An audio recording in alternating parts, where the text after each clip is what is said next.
তোমার হাত উল্টো করো এবং বুড়ো আঙ্গুল দিয়ে কয়েনটাকে আস্তে আস্তে উপরের দিকে ঠেলো। হ্যাঁ, আমার হাত উল্টো করলাম এবং বুড়ো আঙুলটা দিয়ে কয়েনটাকে উপরের দিকে ঠেললাম।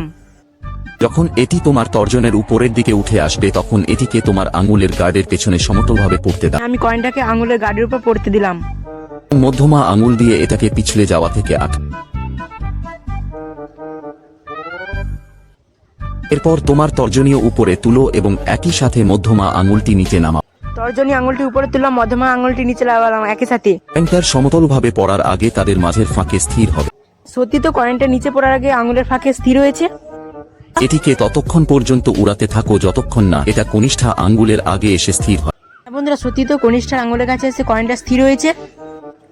এই বন্ধুরা, আমি নাকি শুনছি দুটো আঙুল দিয়ে লাইক সাবস্ক্রাইব করা যাচ্ছে না। এটিকে নিচেতে পড়তে দাও এবং বুড়ো আঙ্গুল দিয়ে হাতের তালুতে চিপে ধরো। তারপর কৌশলটা আবার শুরু থেকে শুরু করো। কিন্তু এটা করলে কি হবে? তোমার বন্ধুদেরকে দেখালে তারা একদম অবাক হয়ে যায়। বন্ধুরা, তোমরা কি সত্যি এটা দেখে অবাক হয়েছো?